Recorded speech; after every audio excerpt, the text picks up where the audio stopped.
What I really meant to say is I'm sorry for the way I am. I never meant to be so cold. Never meant to be so cold to you. I'm sorry about all the lies. Maybe in a different life. What's up, guys? Here's a nice long 17 minute 57 seconds. Calm down. This is the Police Accountability Report. This is good stuff. You should subscribe to them. Let's watch this together. If you don't want to hear me, see me, or have me interrupting my own video that I'm making on my channel, go to the Police Accountability Report, subscribe, like I have. See, you go down here, Police Accountability Report. 705 subscribers. They should have 705,000 subscribers. All right, so let's watch this together. Let me make sure this thing's recording, man, because I never use this thing, and I'm getting tired of doing these videos, and they're not being captured. It looks like I'm in the corner there, so let's do this thing.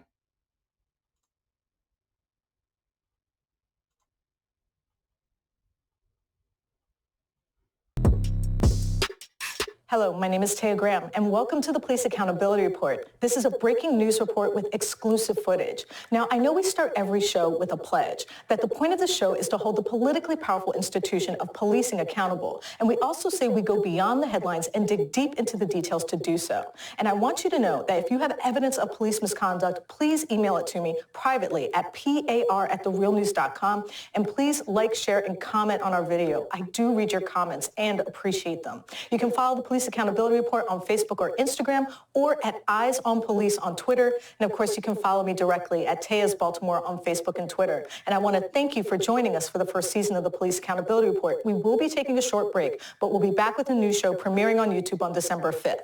So now that that's out of the way, today we're going to show you exactly what it means, because we have done some digging, and the details we've unearthed about a case we investigated are truly... So you guys should remember this case. This is a SWAT team.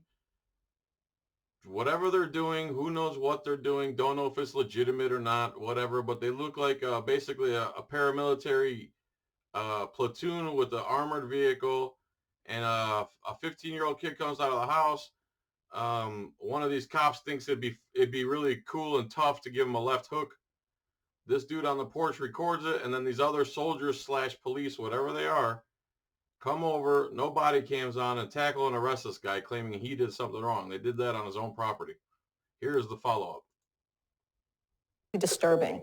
The information we obtained is related to this, the brutal arrest of Columbus, Ohio resident Nick Pettit. Pettit was taking a video from his front porch of a SWAT team as they made an arrest. When he caught one of the officers striking a suspect, he called them out. And then this confrontation occurred. Pettit was arrested and charged with misconduct during an emergency, charges that were dropped later after we called the Columbus City Prosecutor's Office. But we felt there were many unanswered questions about this case, so we filed a Freedom of Information Act request for the body cam footage and use of force reports. And what we received was revealing. First, as we've already said about the arrest, it's a perfect example of the growing power of militarized police. But it's not just cops in camouflage driving armored vehicles that drives home the point. We want to listen to a 911 call by Nick Pettit's sister-in-law after police invaded her home without a warrant. And you're calling 911 with SWAT there? Yes, because they said come over here. On my property without a warrant. Okay. So listen to this dispatcher. This is disgusting. This shows you everything wrong with police in America. There's a SWAT team. None of them have body cams. Probably none of them wearing name tags. Their faces are covered.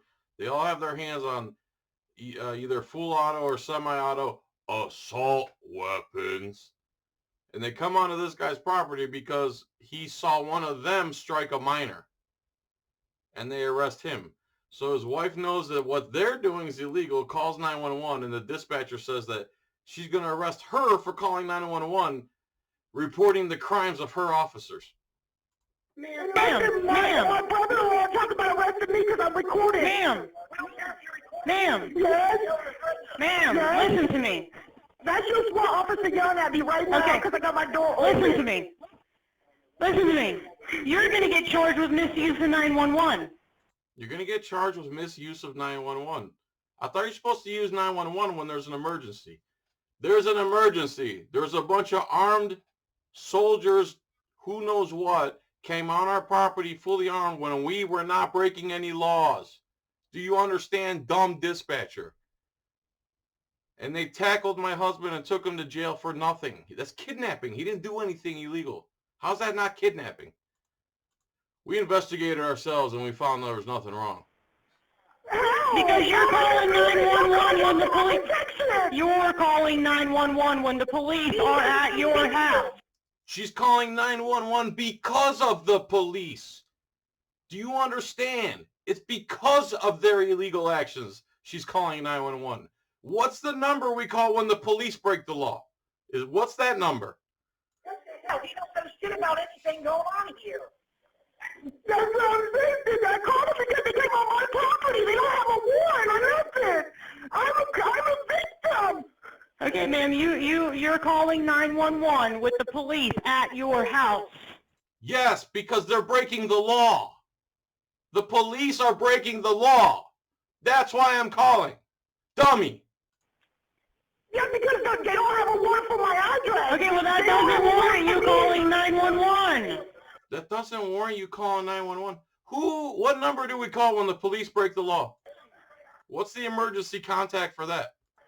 Because they came, because I was outside trying to find out what's going on in my neighborhood right next door to my house, or they should help me up. And they telling me I can't, they first said they couldn't record it, now they're sitting there arresting my brother because he was outside recording, and we went to call y'all. Stephen, you heard that 911 call and the desperation and fear in her voice. So tell me, is it illegal to call 911? What do you make of the operator's response? Now, what you're seeing here is a concept of American law enforcement called blanket criminality, which means that any interaction with police can be turned and twisted into a criminal act based upon the primacy of the police in that situation. Based on how butthurt they get and how they perceive you and how they feel about you. In other words, and we see it in Baltimore where they create blanket criminality of certain neighborhoods based upon race or income. Right. And they create blanket criminality when it comes to, let's say, the rights of our property with asset forfeiture. You know, any sort of possession of anything can be inferred to be the abdication of your entire array of civil rights. And in this case, because of this militarized unit that came in looking just exactly like a militarized unit in any other sort of war zone, they applied blanket criminality to everybody. I mean, the woman was on her porch. Dick Pettit's sister-in-law was on her porch. They were videotaping police, all constitutionally protected activities. Absolutely. And it's ironic she calls 911, and 911 says, well, we're going to arrest you, or we're going to charge you with a crime. So as you can see, they apply this idea of blanket criminality to population that dissents from policing, or that says, or invokes their rights. It's absolutely a tactic and a strategy and underlying philosophy of policing that means policing has blanket power without any sort of checks and balances afford us in the system, and I think it's extremely concerning. The bottom line, invoking her civil rights prompted the threat of arrest. Her pleas for help were met with threats of violence. It's a revealing and troubling exchange, but not the end of the story. Now, that's police culture. You try to use your rights for anything, and they want to get violent. That's police culture in a nutshell. Let's take a look at the body camera footage. It's worth noting that the SWAT team officers do not wear body cameras. Why they don't has not been explained. So the footage we're looking at... So they can't be held liable. That's why. ...is from the officers who came on the scene after Pettit's arrest. And what it shows reveals just how scary the militarization of police is. As you'll notice, unlike the other officers, the SWAT team members' faces are hidden. In other words, despite being public servants paid by us and empowered by an ostensibly democratic government, they operate under a veil of secrecy. Stephen, what do you make of this? You can actually see SWAT officers with their faces covered, and then in the footage, it's censored. Well, it's interesting because it shows that the laws do not apply to police at all. Because they're sovereign citizens. They're supposed to. You're looking at everyone in the frame right now as a sovereign. Every single one of them. Apply to the rest of us. These type of cases of filming police and showing them on camera have been settled across the country. And judges have ruled in favor of people taking video. The police have no expectation of privacy while in the process of doing their public duties, making arrests, or whatever. None whatsoever, whether they're undercover or whatever. So why does the Columbus Police Department decide that these police officers should be afforded secrecy? What you're talking about is not privacy, you're talking about secrecy. Secrecy of people who are committing public acts of arrest on behalf of us. So really what you're talking about is creating a secret police. It's bad enough they're in camouflage. It's bad enough they have weaponry. Yeah, why are they in camouflage? Are they ambushing the enemy? It looks like they're ready to go to a war zone. And now they're supposed to be secret? It doesn't make any sense because the law provides that police are not afforded. They have no expectation. I'm from Cleveland, which is 2 hours north of where this is. And this looks just like the neighborhoods I grew up in. This is disgusting. Of privacy in any situation. So I think it raises, again, troubling questions about what kind of police do we have? Now, let's take a look at an exchange that is critical to understand how difficult it is to protect your rights when faced with cops in Kevlar and camouflage. To do so, we are joined now by Nick Pettit. Nick, thank you so much for joining us. Hi, thank you for having me. So, Nick, let me first ask you, when you heard that 911 call, how does it make you feel to hear the dispatcher threatening to charge your family member with a crime simply for asking for help? To be honest with you, it's hard to say. Like, I thought that along with the police that they were there to help and, protect people. But now it kind of makes me wonder, like, is there a limit to where this overstepping of what their duties are? Like, is it not just go from the police, but does it extend to all emergency personnel now? That's a reasonable question. It really is. I'm sorry, I'm sure it was upsetting to hear how desperate she was for help and to hear how the dispatcher actually threatened her with arrest. I'm sure that was really difficult for you to listen to. We're going to show you some video footage now that is going to show a critical moment in your arrest. One of the SWAT team members asked you for your cell phone code, but you refused. Put the number in. Okay, you just hold it down, I'll put the number in. You got that phone number? Yeah. No, he did not come up off that board. I for a fact know that. You want me to use this address for your home address? Yes. But here, open a gallery. Can you read that child's right? We got the phone number, Sarge. Okay. Why would you open it for them anyway? Nick, I hope you learn never to do that again. Running a suck or something. Go ahead, hit play. I didn't step off the porch not one time, so at what point did I step off the porch? The video shows me standing on the porch the entire time. So, Nick, why did Oh, they're trying to claim you stepped off the porch too? you refuse to turn over your cell phone code? Well, I know that anything that's locked is considered private property, and without a warrant, you can't enter that private property, whether it be a cell phone, a car, a home, a doghouse, a she shed. I mean, it's my legal right to refuse. Well, it seems clear to me that the officer was concerned about the footage you shot. What do you think? What do you think would have happened if he got access? Honestly, I think if he'd have gotten access, that he probably would have deleted the video. I mean, as it shows in the video, there was an officer that assaulted a 15-year-old child. Right. So, And he was really insistent about getting that code, right? He really wanted the code because for a while, you're going back to her and say, look, I'll just unlock it for you. But he really wanted the code, right?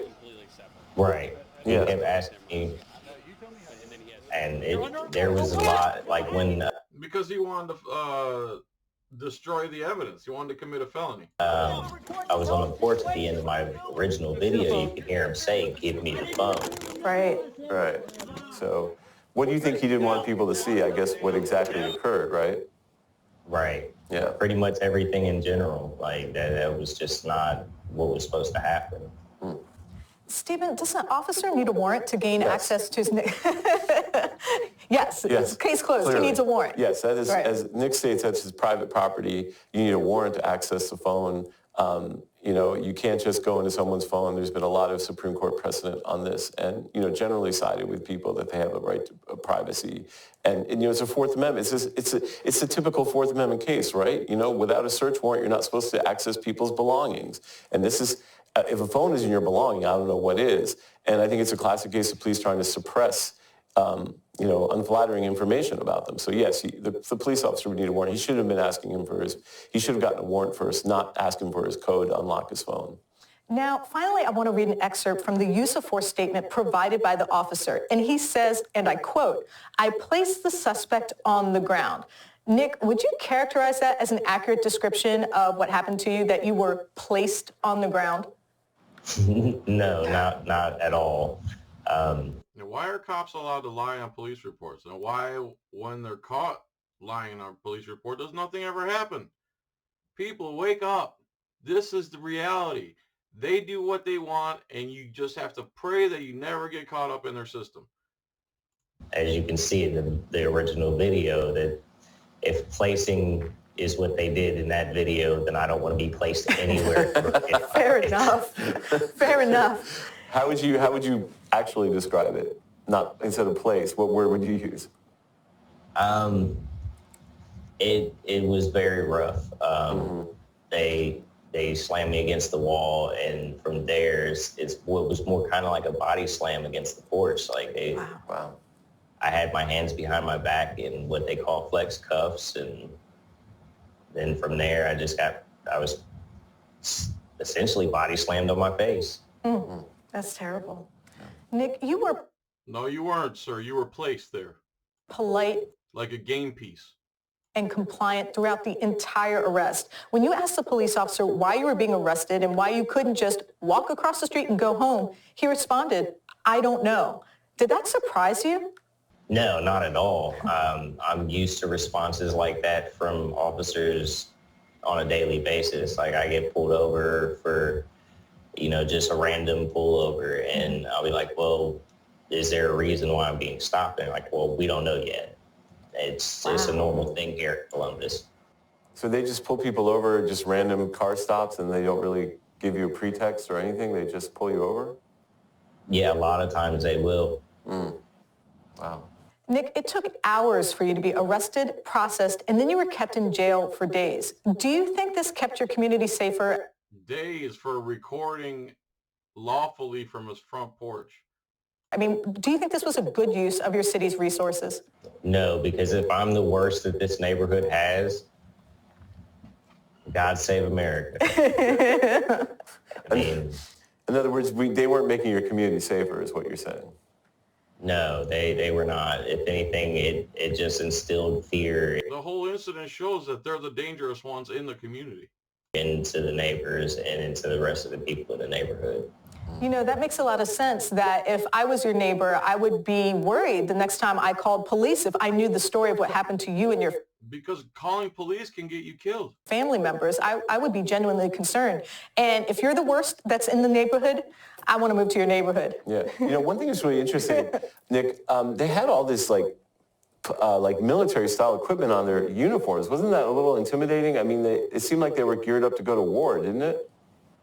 Yeah, it definitely did. I remember seeing SWAT once as a child. I mean, I've seen them here recently, but that's like what I showed in my video was how they looked throughout me growing up, except for in the early 90s when I lived in like the lower east side of Columbus. And they looked nothing like they did then. Back then they had on jeans and t-shirt and a vest. It looked like regular civilians, just with better equipment than what police had.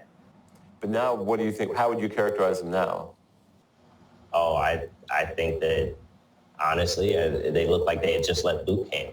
They looked like they had just left the military base. I mean, it was kind of shocking to see them in full. That's not an accident either. They want you to get used to that. Yeah, they had everything. Kevlar. And, Yeah. yeah. And it almost looked like they had a tank there. I mean, honestly, it looked like they had military equipment in the street, and the guns they had were, definitely not what we normally see on our police officers here in Maryland. Well, not too long ago, they raided another house a couple streets down, and I just so happened to be around the area, and it was pretty funny. Like the guy that they were looking for, they got him to come out of the house, and I overheard what they called the vehicles. They call them Bearcats. Bearcats. Wow. Bearcats. So they did another military-style raid in your neighborhood recently, in the past. When did this happen? They're not going to stop. I want to say about a month ago. How can anyone in your community view the police with any sort of trust when you see this bearcat with people in military uniforms? I mean, it must engender fear with people. I mean, nobody in the neighborhood trusts the police. They Or the rest of the country, except for a few bootlickers. would rather handle things on their own than call the police just for that matter. That's a shame. So the question that looms over the entire incident and the evidence we just reviewed is why. And not just why we have militarized police using armored personnel carriers in a resident American community, or why the department made those camouflage-wearing cops a veritable secret police by hiding their identity. But why would any agency interested in improving public safety waste so much time and effort to arrest Nick Pettit? Perhaps a recent study of arrest because they're butthurt. patterns in the U.S. offers an answer. According to recently released statistics from the FBI, the number of drug arrests for simple possession has increased dramatically since 2015. In fact, despite growing support for the decriminalization of marijuana, the U.S. police made roughly 600,000 pot arrests for, again, just possession.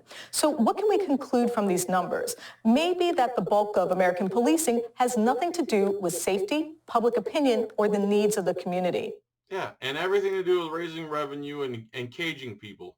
Instead, American policing has become a self-serving, insular institution that profits off misery. If you're skeptical, 100% right. I urge you to watch the body cam footage of Pettit's post-arrest processing. Hours of time is spent transporting, interviewing, and shuttling Nick around Columbus. If crime and chaos was the real concern, then why on earth would they prioritize arresting a man whose only crime was using his cell phone on his own property? But perhaps it reveals the true imperative of policing, because Nick's real mistake was trying to hold a group of camouflaged cops accountable. His real transgression was demanding police do their job with integrity and respect. You terrorist, Nick, how dare you expect that from the American police? Let's face it, the evidence we found makes it clear the police cannot tolerate dissent. And if that's true, as we've seen, what does that say about the institution of policing itself? What does it say about the future of our civil liberties if this ever-expanding law enforcement industrial complex expends so much energy on keeping us silent? I'd like to thank our guest, Nick Pettit, for joining us again today. Thank you so much, Nick. Yeah, thanks, Nick. Thank you for having me. And of course, I'd like to thank my co-host, Stephen Janis, for his investigative reporting and research. And I want you to know that if you have evidence of police misconduct, please email it privately to us at par@therealnews.com. Please like, share, and comment on our video. You know I read your comments, and I appreciate them. You can follow the Police Accountability Report on Facebook or Instagram, or at Eyes on Police on Twitter. And of course, you can follow me directly at Tejas Baltimore on Facebook and Twitter. I want to thank you. If I wasn't married and younger, I'd follow you directly. Anyway, subscribe to Police Accountability Report. Also, check out my soft-hitting t-shirt store here. You got your Blue ISIS t-shirt here. Blue ISIS. You got Super Slow PC from 1990 I'm working with here. What else you got here? You got Comply or Die. You got Relax, It's a Camera. You got Extra Good Citizen. These designs, I don't know. They just kind of throw them in there. You got No Blue ISIS Flag, American flag only. Extra Good Citizen, Extra Good Citizen. Oh, this one's good. Let me guess. You got a call. You can get that in a red sweater. You can get that in a hoodie. You can get that. Also, I make rings. Look at these rings. This is my newest one. This one is sweet, guys. This is from the Isle of Man. It's the Archangel Michael slaying the dragon. This is what it looks like when it starts. Front, it's the Archangel Michael slaying the dragon, and then the back, 1 ounce pure silver. It's 1 ounce when it starts. I punch a hole in them, you know that. And this is the new one I got. There's the dragon. There's the angel slaying the dragon. Elizabeth on the inside. A very beautiful ring. What else we got here? This one right here, I'm actually wearing that one right there. And that's it, guys, and I appreciate it. And please check out my BitChute channel, and peace and tranquility. Thanks for watching. Let me see if I can close this out. Thanks for watching, everyone. I really appreciate it. Have a good day.